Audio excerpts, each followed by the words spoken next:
বরিশালের বানারীপাড়ায় national service কর্মসূচি পুনরায় প্রকল্প আকারে নয় স্থায়ীকরণ চাই শীর্ষক মতবিনিময় সভা অনুষ্ঠিত হয়েছে।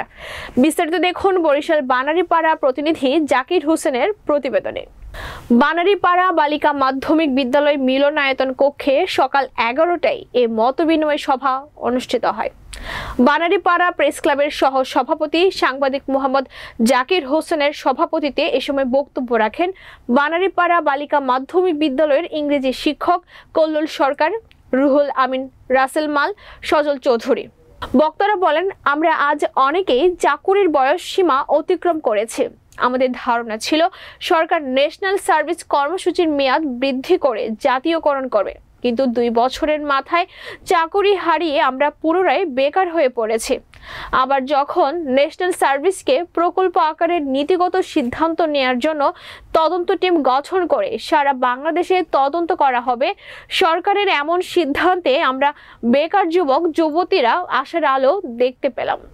প্রকল্প আকারে নয় স্থায়ীকরণ করে আমাদের উপর থেকে বেকারত্বের অভিশাপ মুছে পরিবার পরিজন নিয়ে দুবেলা দুমুঠো খেয়ে পড়ে বাঁচতে চায়।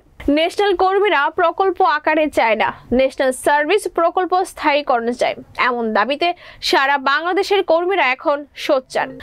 অনুষ্ঠিতব্য মতবিনিময় সভায় জাকির হোসেনের সঞ্চালনায় এবং রুহুল আমিন রাসেলের সহযোগিতায় উপস্থিত সকলের সম্মতিক্রমে জাকির হোসেনকে প্রধান উপদেষ্টা ও রুহুল আমিন রাসেল, ইলিয়াস শেখ, খুরশিদ জাহান লিমা, শফিক শাহিন, কিশোর সাহা, কেশব লাল বিশ্বাস, সত্যজিৎ রায়কে উপদেষ্টা এবং সুমন দেবনাথকে সভাপতি ও সজল চৌধুরীকে সাধারণ সম্পাদক এবং মুঘল সুমন শাফকাত শুভকে সাংগঠনিক সম্পাদক করে 21 সদস্য বিশিষ্ট কমিটি করা হয়।